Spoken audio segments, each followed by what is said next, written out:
Beautiful, wonderful, amazing, spectacular tea people, and welcome to the sound of airplanes, which hopefully will be a little bit tempered by my fancy streamer microphone that I've got here. That I'm going to try hard to up the quality of some of these videos as we go forward. Now, today, what are we going to cover? Well, we got some of this. This is some of the pomelo oolong that we might get into at the end. But it's been stressful for everybody the last little while, right? It's been a stressful little while with all the tariffs and the stock market crashing, and Bitcoin being at $72,000 or whatever it is right now. So I thought I want something kind of a little bit sweet. Now, this last weekend I went to Louis, and I went to go see my friends in Louis, and I was super happy to go and see my friends in Louis, just because the people there they're just, organic farmers, and me get along really, really well. So I went to go visit my friends in Louis, and what I got in Louis, I got more of the honey black oolong and the sweet Asamaka oolong and the wild cultivar, southeastern wild cultivar. I got more of all of that stuff. And I also, because I was there talking with my friends and being with the people that I like being around, I got access to competition tea. Now you can see here, this is a competition tea from that area, from Louis. I think this was third place. I don't know whether, does it say third place on it? No,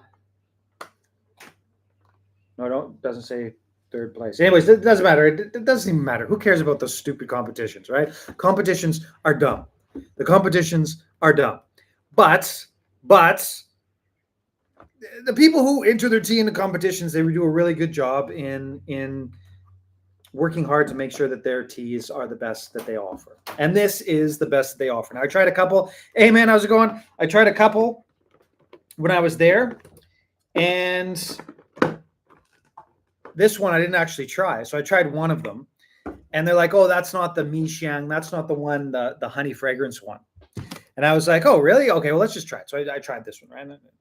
And then they're like, and it was good. And then they're like, oh, this is the honey fragrance one, but we don't have a sample for you. And I'm like, yeah, just give it all to me. Just I'll take it all. Just give everything to me, which wasn't very much. I mean, what is it? About 2.5 kilograms of tea, I guess was. I mean, it's not very much tea. But like I said, with all the stress going around, with everything going on right now, I thought, why don't we drink something sweet to talk about the tariffs, to talk about all the things that are happening all over the world, to talk about the crash in cryptocurrencies. Where's my banana zone? And the crash in equities and all that type of stuff. So we need something sweet. Now, what this is actually one of my favorite genres of tea. This is, and I don't know if you remember, you might actually, probably not, but anyways, back in the day, many years ago, like many years ago, there was these boxes, and they were filled with, I called it honey black oolong. And it was a competition oolong. It was actually made by my buddies in Reishui, who sent their teas down to Taidong, and they won. And then they were selling me these boxes of tea that they had done then. And that's when I first started out. And it was the most amazing tea. It was just so beautiful. It was Eastern Oriental Beauty dipped in molasses is exactly what it was. And that's exactly what this is. Right? You can see I tried some. And so the F-16s are flying around this morning, as you can see. And so it really is like a special tea. It's, Oriental Beauty dipped in molasses. So imagine that. So you got the Oriental Beauty, which is, chances are, if you're watching this, you probably know the flavors that Eastern Beauty, Oriental Beauty are. Or maybe we can start saying Oriental Beauty again. Has the tide pulled out on that? Anyways, it's beautiful. Now I'll release it to the people in the, I'll just throw it into the This is beautiful. It's a real treat. And what I will do is I will throw it into the back room section of the tea or of the place. Oh, it's so good. It's so good. I need this. I need some sweet stuff to be able to talk about the tariffs, right? And so this is this beautiful tea that will be. I'll throw it in the back rooms. I'll probably put it up in the next little while. And for what it is, it's not a cheap tea. It's not a cheap tea by any stretch of the imagination. It's not cheap, but it's not that bad. It's really not that bad. There's so many names for Eastern Beauty. Yes, yes. I guess I call it Baihao, but then I don't even like the Baihao. I don't think that's right, because you can make sort of an Oriental Beauty, Eastern Beauty with all sorts of different things. Same Oriental Beauty you had in the back room last time. That one was very good. No, this is not the Oriental Beauty, Eastern Beauty, Baihao. I don't know. Whatever name you want to call it. It is Competition Honey Black Oolong. Competition Honey Black Oolong. And like I said, it is bug bitten and it is gorgeous. And if anybody has been around for as long as they have, as long as this stuff has been out there on the site, this is the same type of tea as the one we had on the site, like, I want to say 10 years ago. It hasn't been that long. It feels that long. I saw the meme the other day. It was like the millennials, like millennials dealing with the fourth once in a lifetime event they've gone through, sort of a thing. So I'm one of these, like 10 years ago. Imagine what happened since I started this in 2018, all the things that have happened. And so, this is, I'll lift it up really high like this so you can get the, there we go. I'm not going to splash it into the microphone, but it is, you can see it here. It's just, they take out the stems and, it's an amazing tea.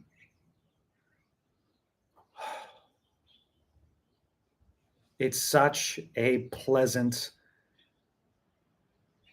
like everything about this tea, especially for sort of the Western taste point and the Western palate, it's just an absolute winner in every way.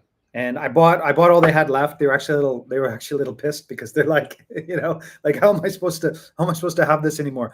But what you're looking at is florals with honey sweetness over a base of dark black tea, like that. Is this the Elan stuff or from Hsinchu? Oh, neither. This is from Luye Taidong. So this is the Taidong stuff. So this is from the same place as the regular honey black oolong, the sweet Asamaka, the Luye red, sort of that area in the south of Taiwan, which I think by far I'm the person with the most tea from that area. It's not a very big area. It doesn't have that much tea, but I am a specialist for that area. And that's where this is from. And it's so funny, right? Because like I travel all around Taiwan, and I get tea from all of these different places and the cultures of the various places. So Luye is in the middle of nowhere, right? Literally in Chinese, they call sort of the area Hosan, or back of the mountain, right? So this is the middle of nowhere. And then you've got their competition boxes. So these are the competition boxes. Now, you can see how basically it's gotten like even the Raceway one, they've been up in their game. So all the other places in Taiwan, they've upped their game. They're like, oh, our competition teas, we're going to sell this for so much money, like we're going to make money from it. Even the ones in Mutsa, they've got the can at the top, the canister at the top. And, but these guys, and why I like going there so much is because it's such a, it's a down-to-earth place. People are not pretentious in that area. Although some people try to be, they try, but they don't quite make it. But check it out. So this is the box, right? It doesn't even have like the fancy all the way down. It's just at the top. Like this is the old school one. They're like, oh, it's 300 grams.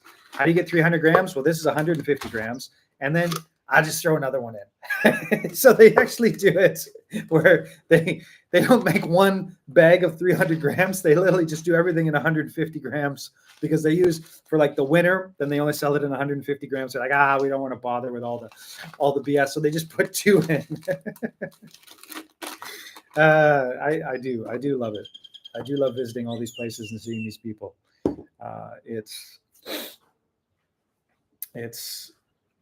I get along with organic farmers. Me and organic farmers, we get along quite well. But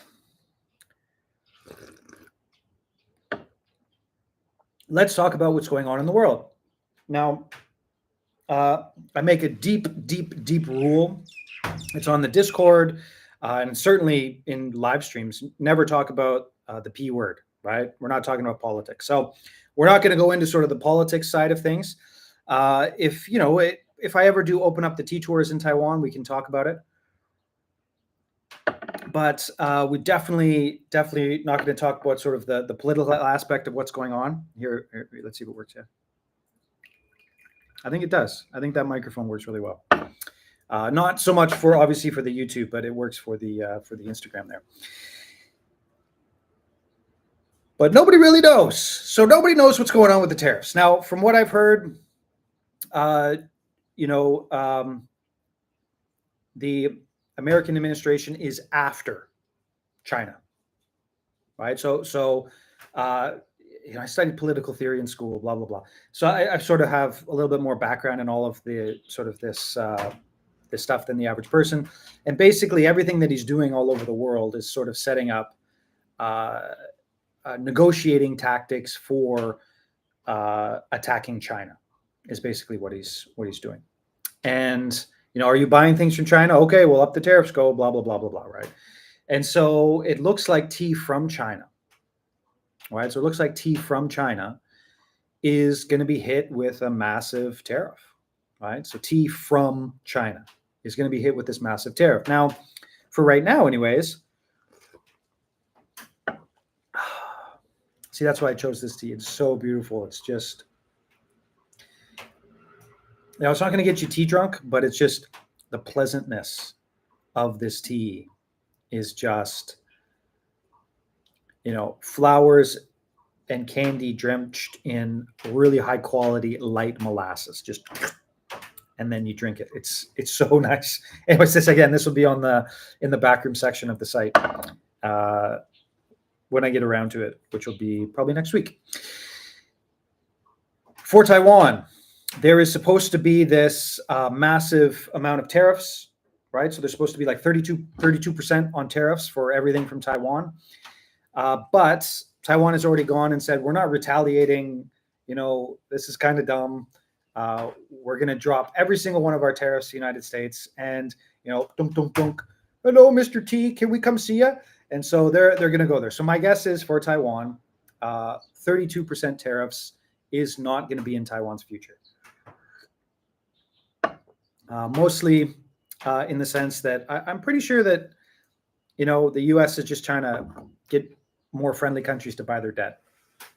Because obviously with what's happening now, they're going to lower interest rates and they're going to have to roll over trillions and trillions of dollars in debt. So they're going to want people other than the Federal Reserve buying debt.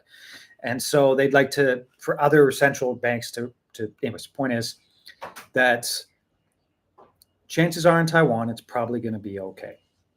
It's probably going to be okay. We're not going to be suffering what is going to happen in China.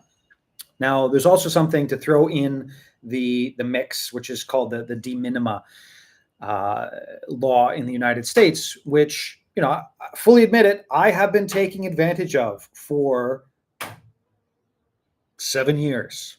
And what that is, so China, I think it's 105% as of today. That's what I heard, right? And they're doing their whole, slapping their phalluses on the table stuff. And so my guess is it won't stay that high and everything will sort of come back down a little bit in the future.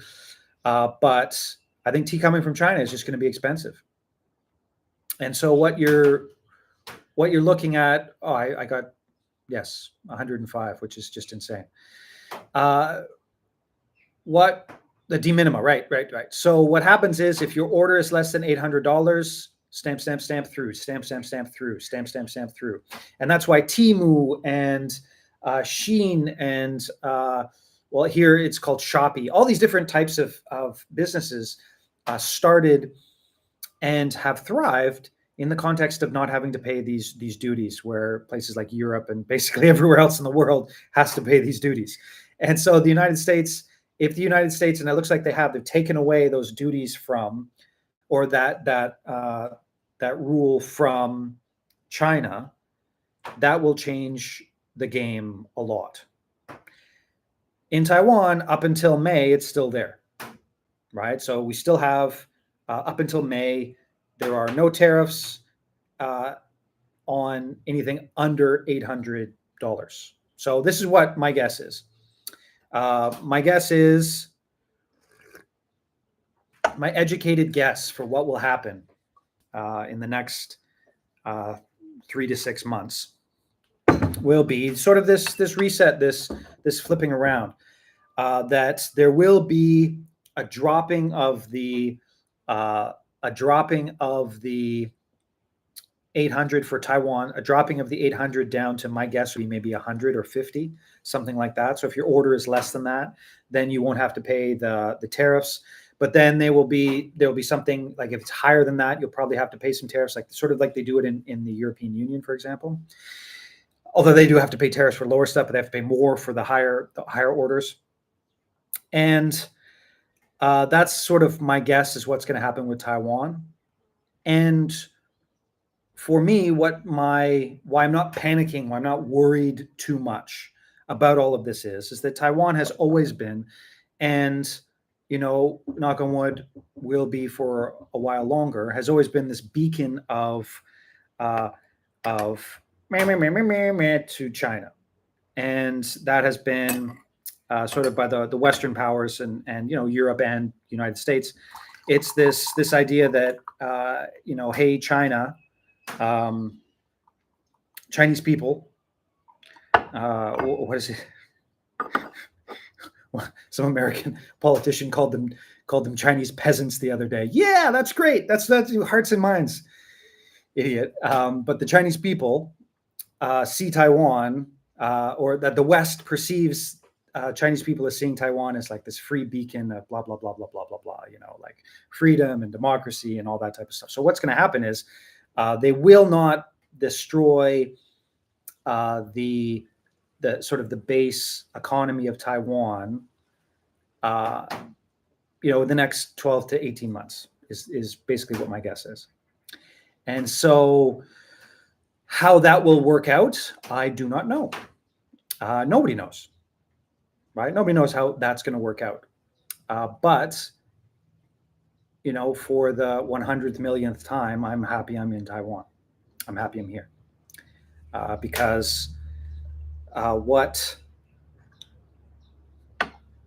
happens next with China and the tariffs, China's they've already started it. It hit the 7.20 number. So China's going to devalue their currency, and everybody's going to start pumping liquidity into the market, printing, right? Which isn't printing. It's like 1,000,000 enter, right? And so there'll be this rush of money into the markets, and another batch of inflation, and blah blah blah blah blah blah blah, right? So we're going back into sort of that type of environment for these types of things. But thankfully for Taiwan, I think we're, as long as Taiwan goes and bends the knee, I don't think there will be a huge impact sort of in the tariffs between the United States and Taiwan. That. Anybody questions about that? Anybody questions? You can throw questions out, right? I absolutely, I know my stuff about a lot of this stuff. So if you have questions about it, let me know. Throw it out there. I enjoy talking about it. But again, we're not doing politics, right? We're not talking about politics. But that's sort of how I see things sort of working out in the next the next 3 to 6 months, I see a lot of sort of ups and downs and uncertainty. And then once everything sort of gets figured out by the summertime, then we're looking at sort of a probably, my guess is 15 to 20% in just general upgrades of costs for shipping and these types of things going into the next 6 to 18 months. That would be my guess. But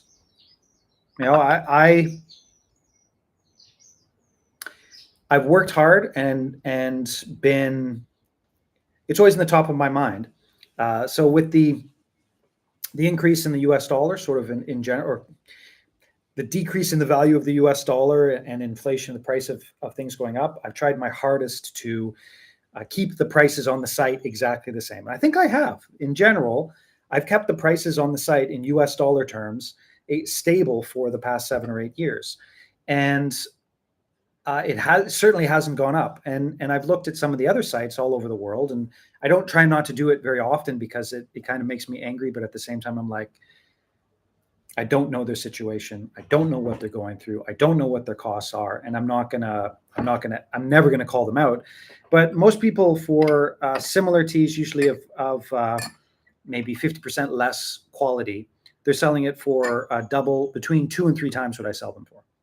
Right. So like, for example, Pear Mountain teas or the bug bitten teas or things like that. Sort of like if you're looking at just your average Alishan, which I sell for anywhere from $28 to $30 for 100 grams. Anywhere else you're looking at between 60 and 80 for the equivalent tea.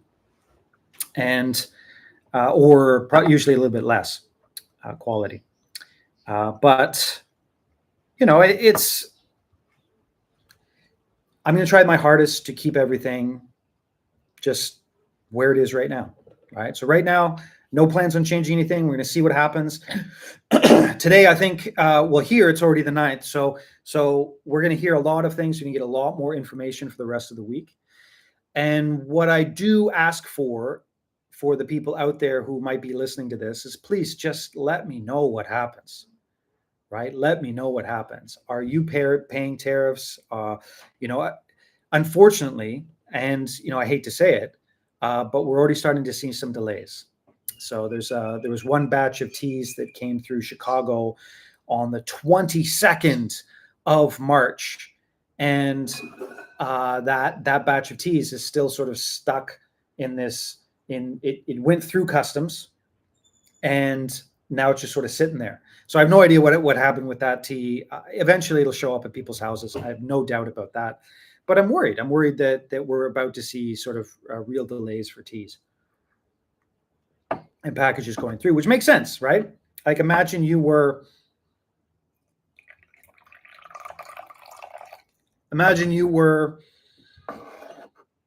a postal service worker. And for basically ever, whatever country under 800, click, under 800, click, under 800, click, under 800, click. And now those hundreds of thousands and millions of packages need to know where to go, what place, like how much money needs to be collected, who's going to pay the money, how are you going to get in touch with that person? I mean, it's going to be like this week in the postal service world, is going to be. If you know anybody who is a postal service worker, I would love to hear their stories. I would love to hear how they're doing it. I would love to hear what the expectations are for their bosses for those workers. Today, right? The 9th, April the 9th, right? So, yes. So basically, what's going on right now? The rumor is that at the end of the month, then the de minima, the $800 will be gone, and so that means all packages going in from wherever in the world they're from, going in the United States will lose that tariff exemption. But my guess is for places like, say, for example, Taiwan, places, for example, like Thailand, maybe, Korea, Japan, what they'll do is they'll drop it down to 400 or 200 or 50 or something like that. They'll make it so that it's not quite as bad as the worst case scenario, right? But my guess is there'll be tariffs on all of those countries. I think the 10% baseline has been the 10% baseline for the entire world. And so because it's a 10% baseline, I think that's just sort of what's going to happen. There'll be that 10% of tariffs. But again, please, whatever your experiences are, when it actually happens, take a picture and send it to me. Tell me about it. I would love to hear about what'll happen. Again, in Taiwan, I think they'll buy a couple more of those, right? The F-16s. Maybe they'll buy an F-16. They'll put in an order for F-16, MNs. They're at FCs right now. Maybe they'll do like MNs, and then it'll be like, oh, okay, we'll drop the tariffs, right? Just a little bit more overt mafia behavior. Right now, it's still a muted mafia behavior, but make no mistake about it. Most people are like, hey, we'll pay it. We're okay. We're okay. Certainly in Taiwan, what's interesting is the average person in Taiwan, or sort of what's going on in Taiwan, the news and things like that. One, no one's noticed a difference, right? So there hasn't been an increase in prices, and there hasn't been tariffs charged on goods at all. There's been no impact at all. But the second is no one's angry. Like the president of Taiwan is like, we're dropping all tariffs. We're sending a trade delegation. Let's go see ya. Like that. And there's been no complaints. There's certainly no one going, well, why are you doing that? And got to fight harder or something like that. No, nothing like that. It's totally, everybody just sort of goes, okay, next thing, let's go. Let's see how we can do it, get around it. I will say this, though, for the worst case scenario. So let's talk about the worst case scenario. Worst case scenario. They drop the 800 de minima, right? So every single package that goes in the United States has to pay 32% extra from Taiwan. I've talked about it. I've worked over the numbers. Again, I think this would, if it does happen, it would be relatively temporary. What I'm working on is a couple different things, a couple that I won't talk about here.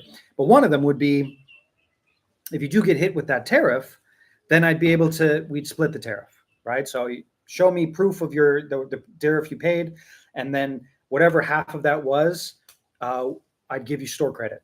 So if you bought $100 and you paid $32, you show me proof of that, and then I'll give you a credit for $16 on your next order, right? Just sort of split that in half. And I've run the numbers, and if it means that we can stay in business, then so we'll do something like that. What I would like to not do for as long as I possibly can is raise the prices of teas or anything like that. Now, obviously, anybody who's really paying attention say, why would you have to raise the price of teas? We don't pay the tariff. Well, obviously, I don't pay the tariff, right? But when all of this happens, there will be inflation, right? So there will be inflation. There will be the loosening of the monetary spigot. There is talk, of course, in the United States about the Doge dividend. So it'll be great for Bitcoin. But the idea that everybody in the United States would get like a $5,000 to $10,000 quote unquote refund in cash. When they announced that, if you have spare cash, buy some Bitcoin. But um, with money, you're prepared to lose if everything goes to zero. But not financial advice. But when that happens, there will be inflation all over the world. But my point is, I will try my hardest to keep prices down as low as I possibly can. And like I said, the idea that people in the United States would be paying 30% more for their package of tea, uh, to start anyways, to see how it went, because I don't think that would last. I could be wrong, but I don't think it would last. I would, the idea would be that we'd split it in half. Now, I can't guarantee that'll happen, but I'm, running the numbers on it, and that is probably something that we would attempt to do. That's something that we would attempt to do. And for the lower orders, it's not a huge deal. If for a $40 order, it'd be an extra $10, $12. So that's not the end of the world, but it's those big orders. It can be quite tough. The gas prices went down 15%. They're saying interest rates are going to go down. Food prices have stabilized. Eggs have finally gone down. Well, this is exactly what, like I was debating, because I love this stuff, right? I absolutely love this stuff. I love talking about it. Someday I will publicly talk about my ideas and what I think about these types of things. But it's tea. I don't want to. There's no point in. It's tea. We talk about tea, right? And I don't want to go into the gritty and talk about this stuff, because I don't have political views, but I have views that are rarely held by statistically. But that's sort of what they've been trying to do, because what they're, a way to think about it is they're trying to Robin Hood things, right? So they're taking away from the asset holders and bringing it back to the people who spend their money on gas and food and interest rates, right? That's because if you drop the price of assets, then interest rates go down, food price, there's deflation, right? There's deflation. Now, of course, the BlackRock, Blackstone people, JP Morgan people, yeah, but they know what's coming, so they can make money off of it. But in general, what you're saying is true, right? I mean, the price of oil has dropped exponentially. You know what they did? They did it in Canada. There's election coming. So in the United States, last time there was an election, they had the oil reserves, and they just sold all the oil to make the oil prices go down. But in Canada, they got rid of the carbon taxes. So like overnight, it dropped 23 cents per liter overnight, and now the oil prices are going down, right? So that will help with the economy for sure. It's been weird. The tariffs have actually been pretty good. Well, they haven't started yet. That's the whole point. They start today, right? And so there's all of this stuff going around that is, the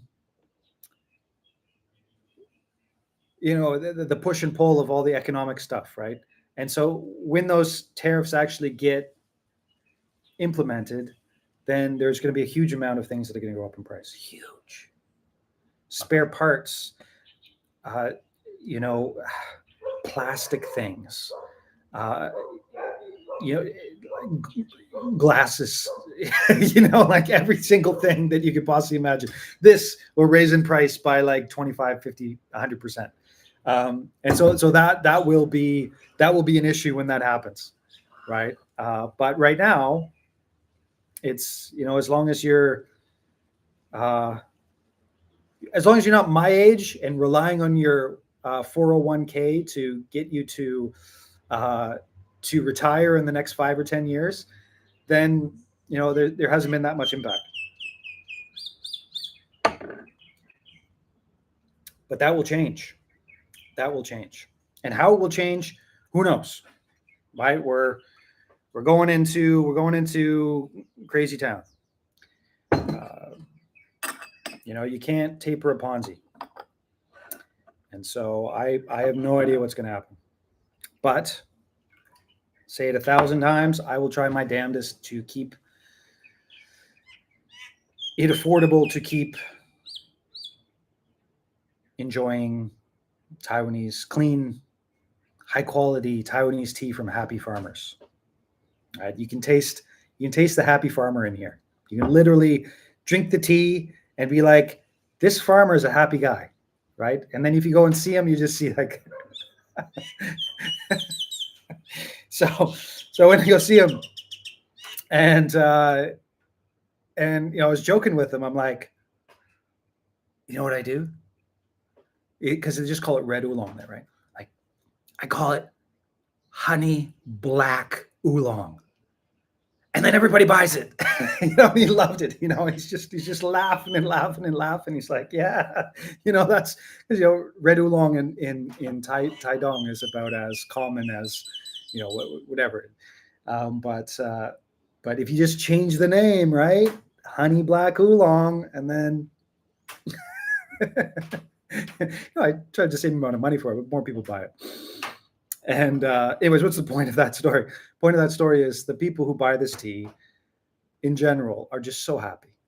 I go and visit them, and there's not dogs that bark. There's dogs that come up to you and go, like, there's happy dogs, there's happy people, clean tea gardens, and I'll just do my best to try and still be able to share that tea.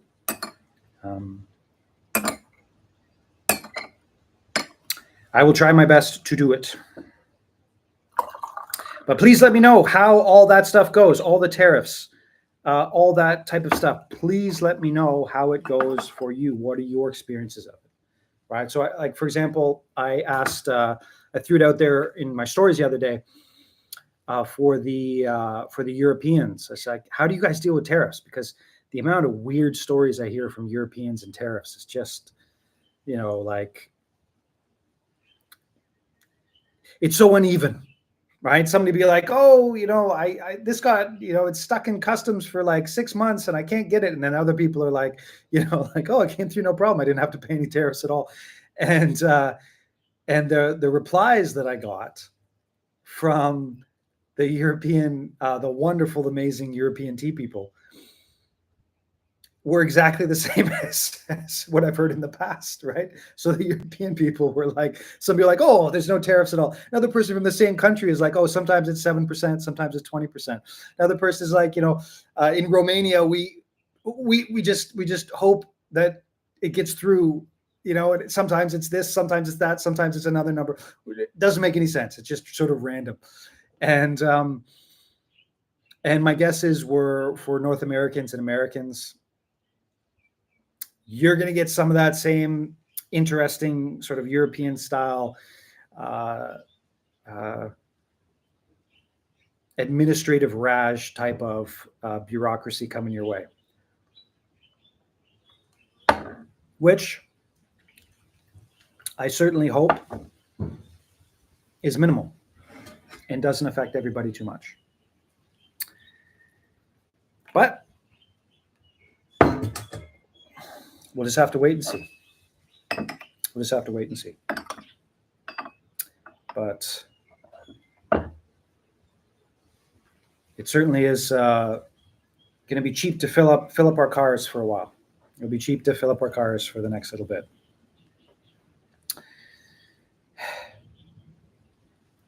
As long as those planes in Diego Garcia stay there, and don't do anything else. But anyways,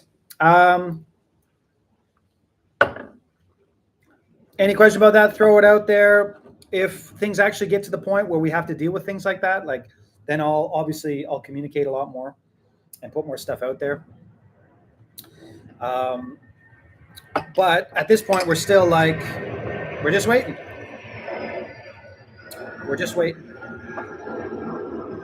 So you can see here, this is the absolutely beautiful and gorgeous tea that will be going onto the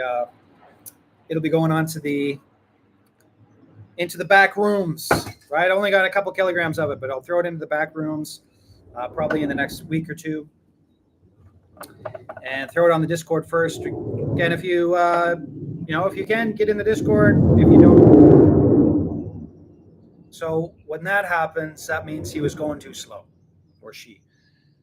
The pilot was going too slow.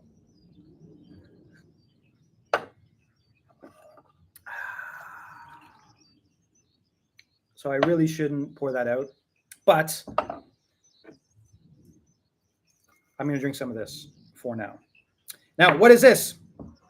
So you can see here, this is I said I was going to do a live stream with this tea. I'll do it quickly, but this is this year's Pomelo Fragrance Oolong. And I wrote it at the top of the thing, but this year's Pomelo Fragrance Oolong, it was a cold spring, so the floral blast is not quite as big, as large as sometimes you get in the past. Last year's was amazing. This year's, it's still there. By no means am I saying it's not there, but it's not quite as blasty as it was in the past. Now, you can see here, this is what it kind of looks like. You can see that there. And the reason it looks like that is a mix between humidity and roast. So it goes in, it's basically finished tea, but not quite finished tea. And it goes in, and it goes into sort of a low roast. The flowers are quite humid, and then it dehumidifies and low roasts around 60 degrees for like 2 days. So if you can imagine, a bunch of fresh flowers, a bunch of mostly finished tea, but not quite finished tea, layered, and then they roast it. So the humidity goes way up inside of there, and then they dehumidify it, like there's a literal dehumidifier, and they roast it so it dries out more. So there's dehumidifying, drying with humidity going through it. So by the end of it, the tea actually pulls apart, right? So it gets wet again. I mean, I've never really thought about it, but it's kind of, well, it doesn't keep fermenting, but it sort of gets,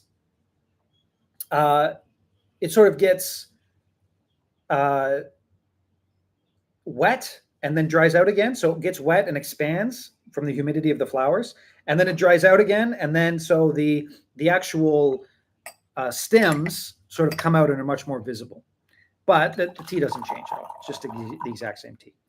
Now, you can see the color of it here. And now that I put it in, I mean, the blast of floral, you're not going to be disappointed in the blast of floral. But it's a little bit less than last year. But you can see that's the color, and it's just so beautiful. Like, it's just so bright. It's so funny. When I first started, I've said this before, obviously, but when I first started, I was like, I'm not touching floral scented teas. That's for the other tea drinkers. I'm pure leaf, like as everybody does when they first start. And I'm realizing now that, floral scented teas have a place, and there should be absolutely no stigma attached to floral scented teas as long as it's not chemical, right? There should be a horrible stigma against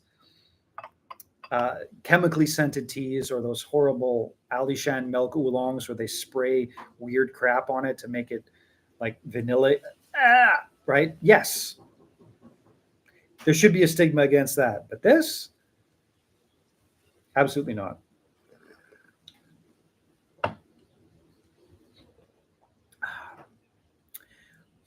One thing I will say, don't use boiling water. I put that in there. Don't use boiling water with it. It's a delicate tea. But if you can, don't use boiling water. Like this water right now is probably about 85 degrees.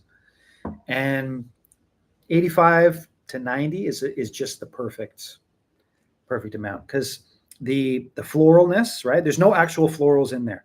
It's different with something like the orange blossom, because the orange blossoms are in there. It doesn't really matter that much.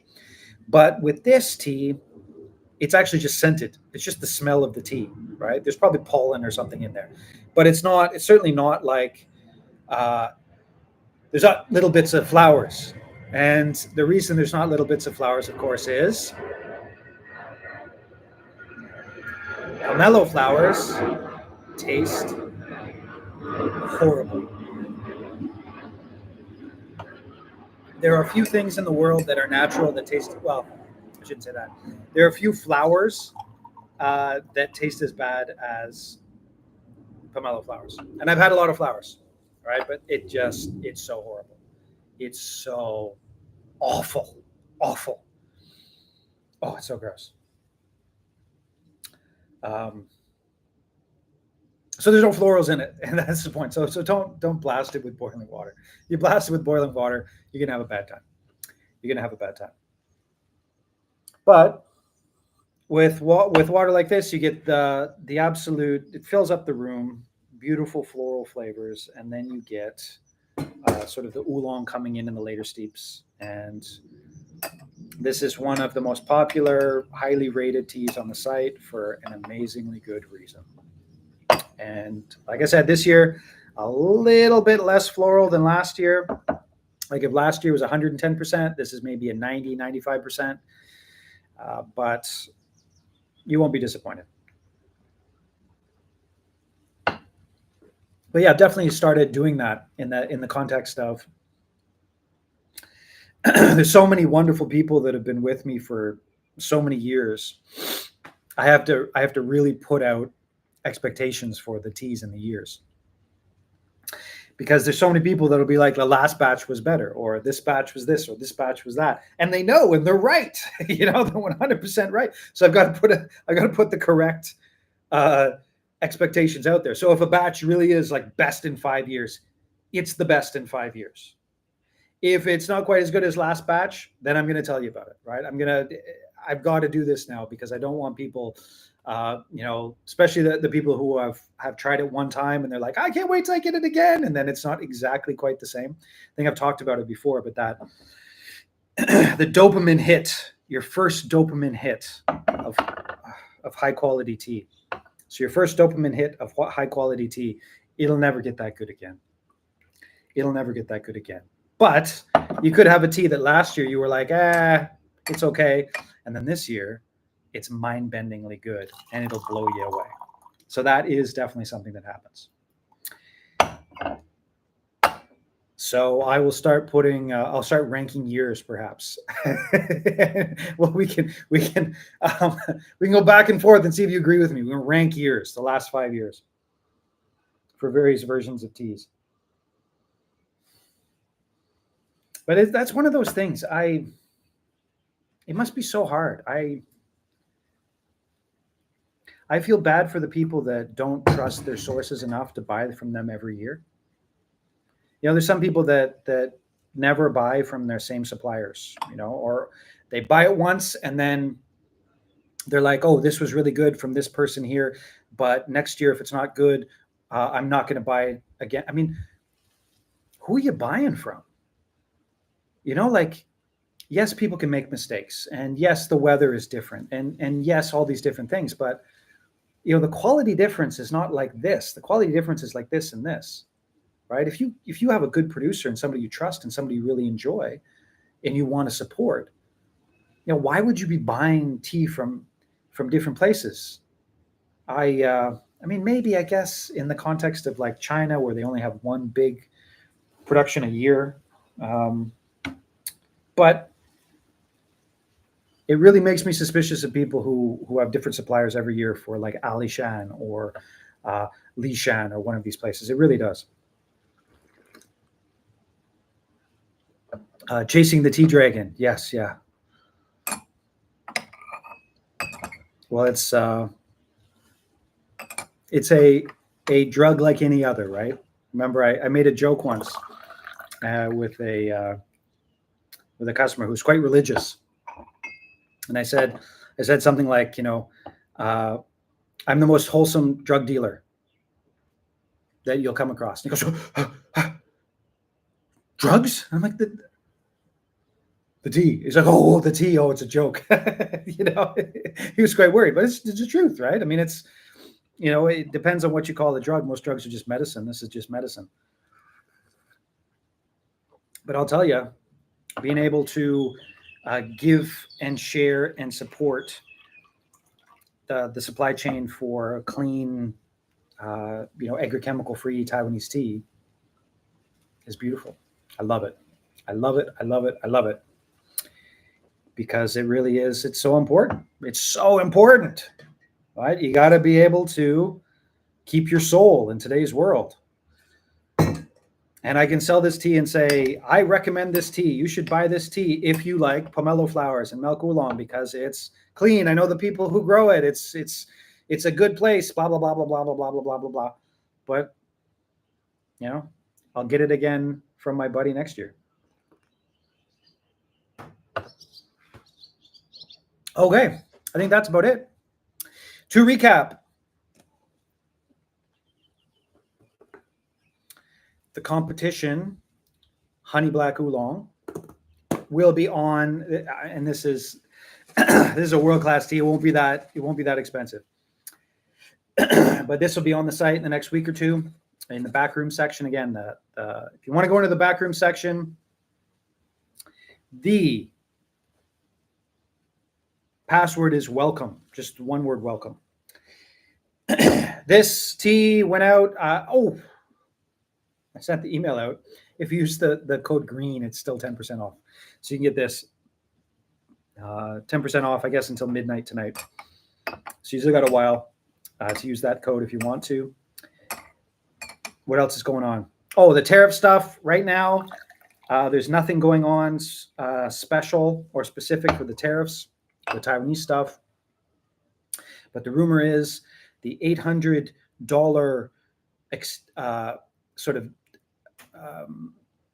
tariff exemption might be leaving in May, maybe.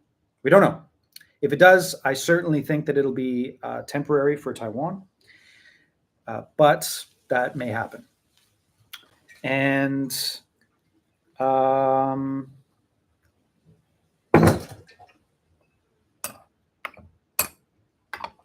yeah, that's about it for now. If you, one last request again. I've said it 1,000 times. I'm going to say it again. Please let me know what your experiences are with the tariffs and how things are going. All right, other than cheaper gas temporarily.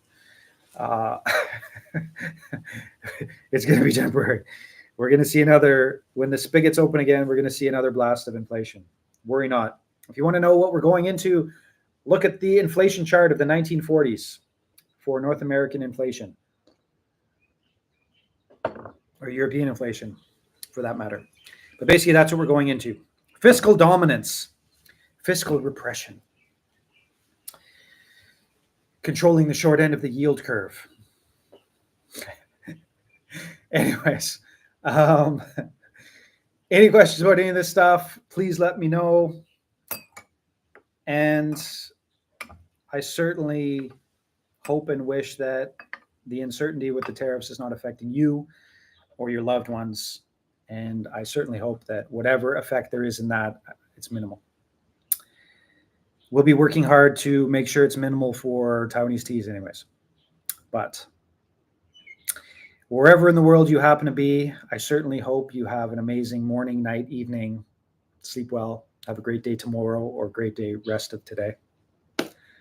Thank you for watching, and we'll see you next live stream. And as you can see, we're getting into springtime, finally.